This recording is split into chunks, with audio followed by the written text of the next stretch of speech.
Hi everyone. First I'd like to introduce you to our fish Gil. He is a male betta, and as you can see he has some pretty severe swelling going on, mostly on his right side, but it's also began to show on his left. If you can take a look there, he looks like he's pregnant with a dinosaur. This is not normal for a betta, but it does happen. We bought Gil about 3 months ago at our local pet store, and before we even purchased him, we did take a good look at all of the fish, and they all seem to be very healthy. No ick, no signs of stress, no fin rot or anything of that nature. I have successfully owned about 4 bettas in my life, and I haven't ever experienced what we're experiencing with Gil. I'd like to mention first that he has been very well cared for. He has a 1-gallon tank, and his water has typically been changed anywhere from 5 to 7 days. His diet has consisted of pellets, and going off of instructions, it mentions to feed the betta 2 times per day, as much as he can eat within 2 minutes. This amounted to about 6 to 8 pellets per day, which I now understand was probably not good for him. About 1 month ago, I started to notice swelling on the right side of his stomach. I kept an eye on it, and every couple of days it seemed to grow ever so slightly. We decided to put him on a diet and taper down until we were only feeding him about 3 pellets every day. We did that for about a week and a half, and a little over a week ago, I started doing some research on his condition and wanting to see if I'm able to fix the problem. It doesn't look comfortable, if you ask me, and quite honestly, I don't want to lose him. I want him to be a happy, healthy fish. So what I found was a condition called dropsy, and dropsy says that the scales of the betta would be lifted and he could be showing signs or very obviously swimming sideways or maybe even kind of upside down. We don't have these symptoms with Gil. His fins don't have the same signs or symptoms of the dropsy pictures that I've seen online. And if anything, he's just protruding, and I don't know. So I don't believe that it's dropsy. He's not swimming sideways. He's still swimming around. He sits at the bottom of the tank a little more often than he used to, but at that size, I can't blame him. So the next symptom that I found was constipation. And upon researching photos of bettas suffering from constipation, it appears that that's what Gil possibly and most likely does have. So, believing that that is our issue, there's a few steps to address and attempt to cure constipation with your betta. Step 1 would be to fast your fish from 1 to 3 days. Step 2 would be to soften his pellets in water before feeding them to him and see if there's any improvement over the next day or 2. Step 3 would be to feed your fish green peas and see if it relieves the constipation. All of these steps we did try, and nothing was extremely successful. Gil did eat the peas, that wasn't a problem at all, and I did notice that it seemed to relieve him a little bit for 1 day, but it did not, however, continue to relieve him thereafter, and he did continue to eat the peas. So if you are here looking for solutions before the Epsom salt bath, I did come prepared for that, and I just wanted to show you how you would feed the betta the pea. If you're interested in trying that method, what you want to do is you want to take 1 pea and blanch it by dropping it into boiling water to soften it. And once it's softened, you're going to want to let it cool down, and you're going to want to feed a very small portion of the pea to the betta. And so just to give you an idea of what that looks like, you're going to want to take it and squeeze out the inner. You don't want to feed it the skin. And what I would do is just get a very small portion of the pea, about that size, and I would take my hand, because it does drop very quickly, and poor thing was so hungry after fasting, he went right after it, and he would eat the entire thing, and I'm sure he was happy to see it, happy to eat it, but unfortunately it did not do the job. So but in case you want to try it, I do suggest that, and I think that any other option before the Epsom salt bath is probably not going to hurt anything and definitely worth the attempt. So now we are about 1 month into the swelling, and in my opinion, he looks like he could pop. My last hope is the Epsom salt bath, and I didn't want to have to take this route because, for one, I feel like it's his last chance, and for another, it concerns me how uncomfortable it might be for him.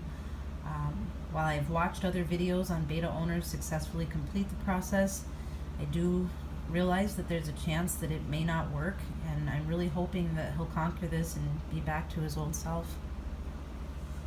So I want to do a little bit of explaining on the preparation for this, because it is very important to pay attention to detail if you do choose to do the Epsom salt bath. The first step is you want to make sure that you're using pure Epsom salt. Magnesium sulfate, there's one ingredient in this package, and that one ingredient is magnesium sulfate. Very important. You don't want to use anything that's scented or with dyes, or it could actually kill your fish. So what Epsom salt does, it serves as a laxative for humans, and it also reduces swelling for us. So for the fish, it may relieve the fish with constipation, and it may also reduce the swelling. You're going to need a 1/4 teaspoon of Epsom salt for a bath this size. Just a 1/4 teaspoon, no more. The directions are to prepare a clean 1-gallon fish tank with pure water and conditioned. You want to use the conditioner with it as well. I left some space in there because you do add water with it in the end. During this time, when you're cleaning the tank, which obviously I've already done, you're going to want to put your betta in a separate tank. And what I did is I put him in his old water in this tank, and I also got the separate bowl for the Epsom salt bath. I put the 1/4 teaspoon Epsom salt inside.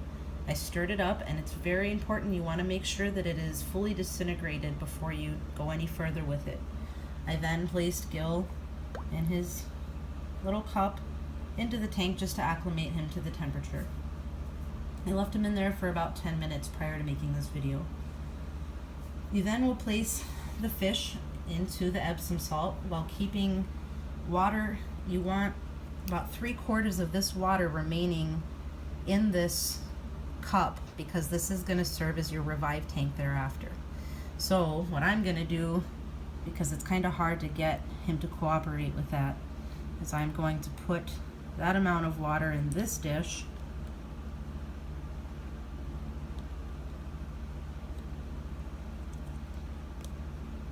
I'm not trying to hurt him, I just want him to be safe. And then you very gently put him in the Epsom salt bath. Now they say that, oh man, he looks so bad. They say that this is uncomfortable, and you want to keep an eye for shock. There is a possibility that the fish could pass out, and if he passes out, you want to be sure to have the revive tank set up. So what you want to do is you want to place that original water back in his revive tank, and then you also want to add a 1/4 of the salt water. So I'm gonna refill it like that. Gotta have the timer started for 15 minutes. Give me just a second to get that going. And I'm gonna do about 14 minutes instead. And he doesn't seem to be freaking out too much.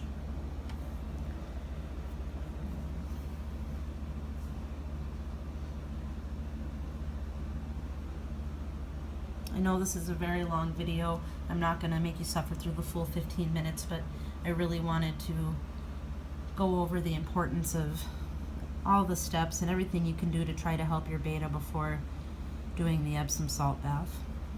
One thing that really confused me was that I didn't find much information on the bath right away. I saw more so suggesting to put Epsom salt in his tank, and after speaking to somebody who works at a fish store, they said that that actually is not the best for them, and you want to be able to transition them ever so slightly from the Epsom salt back into their regular tank, not just dump a teaspoon or tablespoon of Epsom salt in the gallon.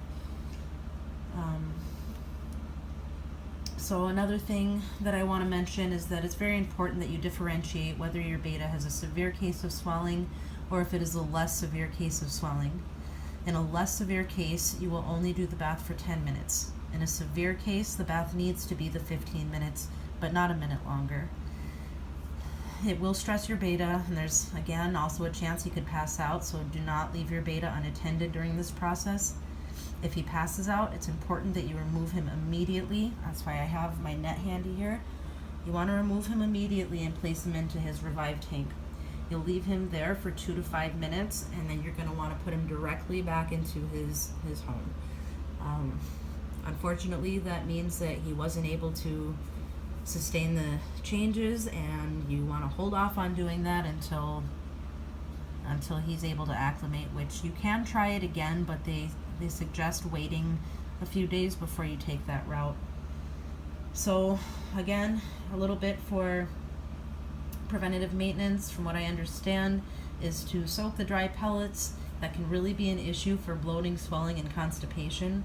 It appears that soaking the pellets before feeding them is the most successful way to reduce that inflammation, the swelling in his belly. Another option is to just go with the freeze-dried food or your basic betta flake foods.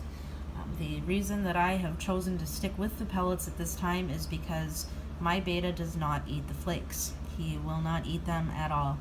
I feed him a little bit of the flakes and he'll go up to check it out, but he doesn't consume it. So that's why we switched to the pellets, and this is so far the result.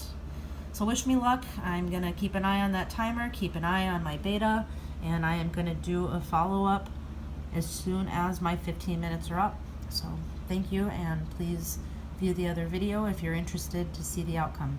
Bye.